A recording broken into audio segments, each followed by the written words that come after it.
Hello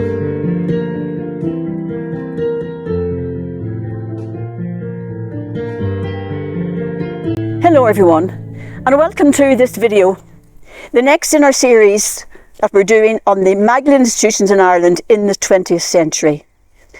And today we're here at Castle Pollard, St. Peter's Mother and Baby Home here in Castle Pollard in County Westmeath. Now, in my last video, the last few videos, I explained to you how these mother and baby homes came about. And just in case you didn't see the previous videos, I just want to go back over that very, very quickly. They were all brought about as an Irish answer to an Irish problem. To house and to take out of society women who found themselves pregnant outside of marriage, with the slur and the stigma and the shame attached to all of that.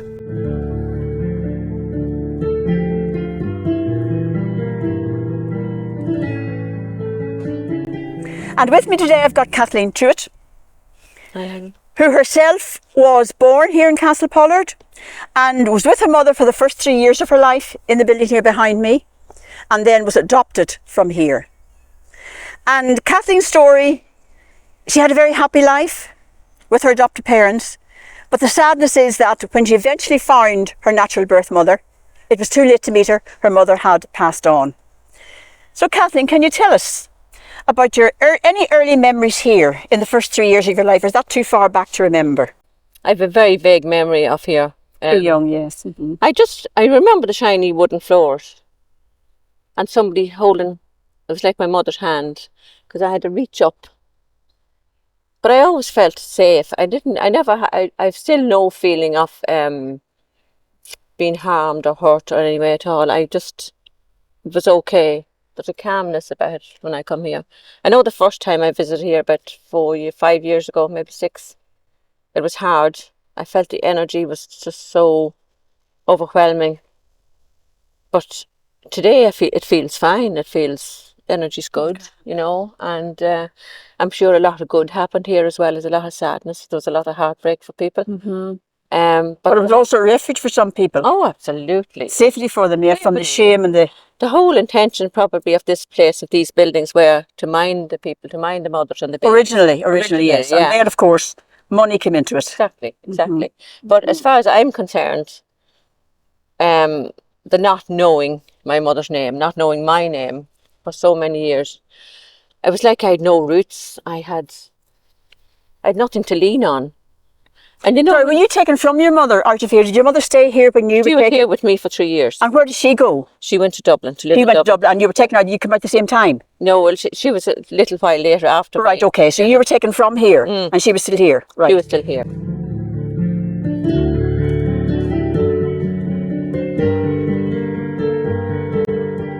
And tell us about your adopted family. Your happy life, hadn't you? Yeah, I was reared in Magdalene, Carrickmacross. I had a good life. We lived on a wee farm, and we were talking earlier, drowned the hens. I thought they could swim. You tried to teach the chickens how to swim, Kathleen. You drowned them all. Yeah, the pooey things, yeah. Pooey thing, yeah. But that's what you do when you're 5 or 6. When you're 5 or 6, not confusing them with ducks.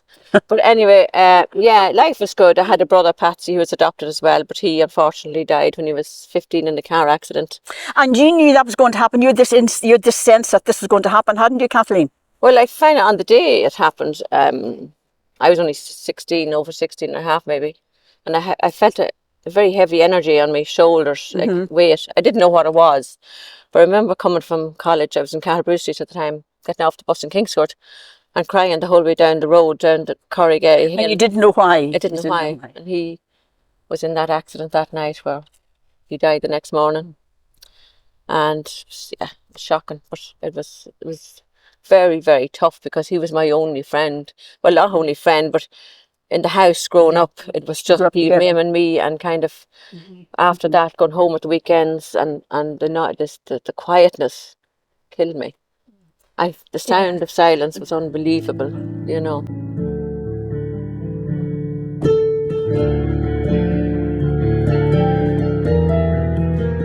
And when you were in Cahillbrewer Street at the Catering College in Dublin, Kathleen, that was a happy time for you too. And unknown to you at the time, your mother just lived a short distance away. I discovered when I found her name, about 12 years ago, I think it is. You could have met her in the street any day and you didn't know it. Yeah. I found her name, and I found her place, and I found her grave, and that was huge. But then I discovered her death cert, and I discovered where she lived. She lived in Fitzroy Avenue in Dublin, and I lived in Mountjoy Square. And I remember landing on her house one day where she lived and meeting some of the people on the street. And I walked from Fitzroy Avenue down to Mountjoy Square to see how far I was away from her. And that was the one thing that angered me, that friggin' the whole society, church, everything, that I couldn't have known my mum. And she died the following year. She was only 49. Before you found her, she passed on. She died a long time. I would have only been 19 at the time. And yeah, but you know, I'm so glad I have found her. I feel I know her. I have her in me. Yes. And carrying her DNA. I have her, and I'm always be grateful to Bridget for bringing me into the world, and for that was her name. You discovered her name was Bridget. Bridget yes. McCudden, yeah. Bridget McCudden, yeah. Yeah. So you found your roots. That was a big thing for you, Kat. Big thing for anybody, wasn't it? Yeah. I found my roots, and yeah, and to think it all began here. You know, you have no bitterness, Kathleen. Anytime I'm talking to you, I don't get any bitterness coming from you, or any resentment coming from you. You've accepted this and you've moved on, haven't you? I have, because it's not resentment and bitterness doesn't get too much of a weight to carry. Yeah. Yes. You know, this is for my family, for my kids now, to know who they are as well.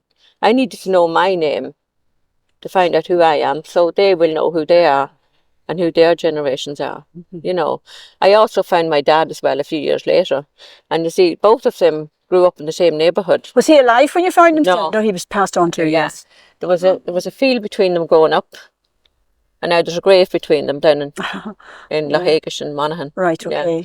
Okay. And there was one Christmas I was looking for a bit of holly with berries on it to put on Bridget's grave, and I couldn't have plenty of holly but no berries.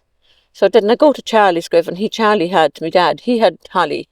So you I took took it a wee bit off and give it. No, I didn't take it all. I took a wee bit and gave it to Bridget. So it was something. Yeah. It was a very special moment. Making the connection again. Yeah. So yeah.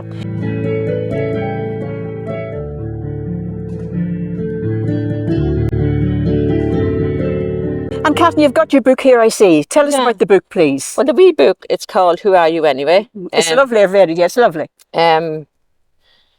Initially, I was going to call it Finding Bridget.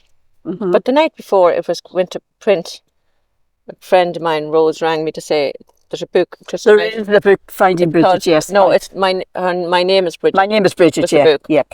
And I just thought, well, I can't do that now because, you know. So initially, 30-something years ago, Who Are You Anyway was something that was in my head that came from a chat. Yeah.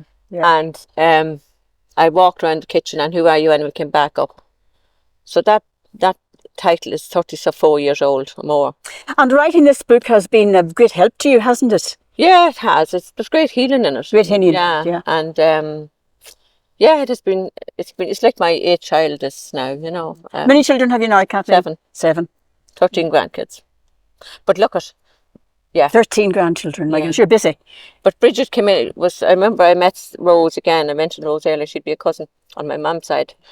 And the day I met her was the day I found Bridget's grave. Yes. She was a friend of Bridget. She was a friend of Bridget. We would be related. We would be related. Right, okay. Yeah, and Rose said the way she had very into the family tree and genealogy.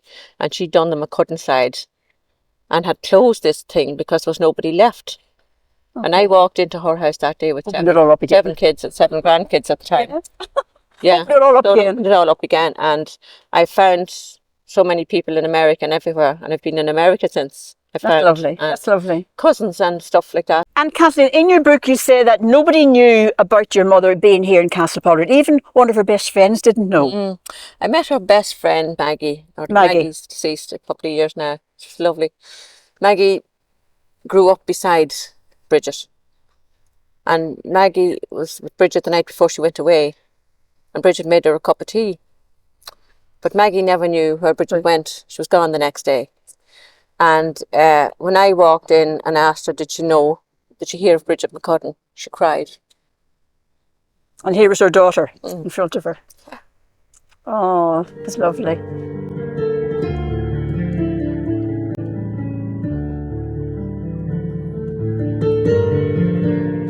Kathleen, have you any words of advice for listeners? Any sensible words you can tell us after all your experiences about, how to get through things like this? If you're in this situation, if you have been adopted, if you don't know your family tree, don't stop looking. If there's a breath in your body, get it and find it, because it's possible now, whereas it wasn't possible back in your time. It wasn't possible. Now you've all secrecy, But look and ask, and don't be afraid to ask. And there's a lot of people misspellings and everything now. You'll get an answer saying they're avoiding, others say no, that's not it.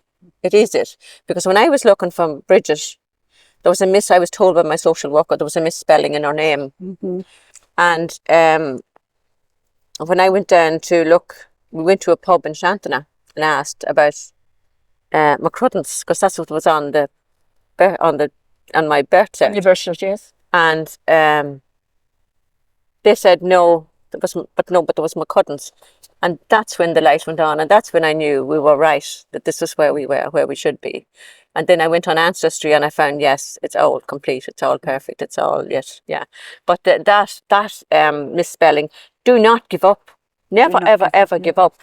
Everybody's entitled to find out and know where they're... When I didn't know, I couldn't figure out where my 3 years went, when I was here for 3 years. I didn't know anything about those 3 years. And I remember going to a course one time and just saying it to somebody, I don't know where my 3 years went. And I knew something about Castle Pollard, but I wasn't sure. But then this lady told me the records from Castle Pollard went to Cork. To the Bessborough.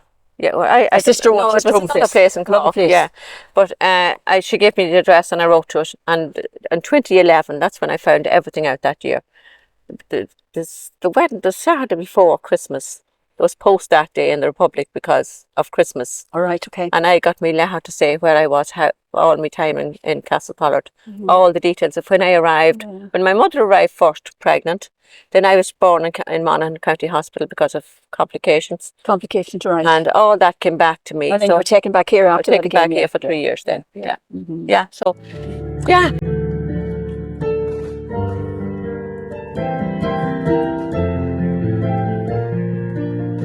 And Kathleen, there's no shame attached to that now. Being an orphan is not a shameful thing now.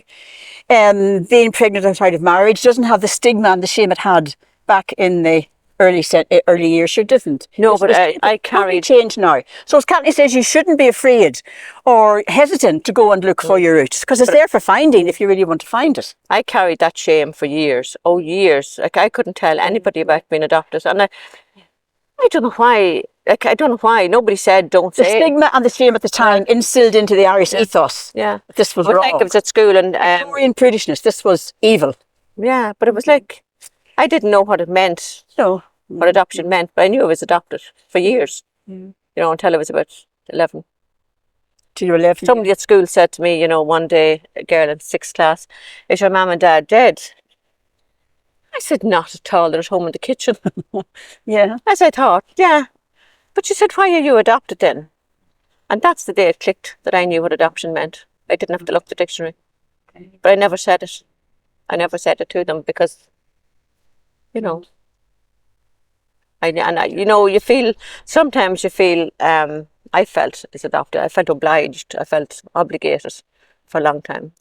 I carried that through life, but that's me, that's not everybody. Lots of people that's adopted are different and they have a great life. They have a night. Yes, but people coming from institutions like these, they do carry a certain trauma through life with them.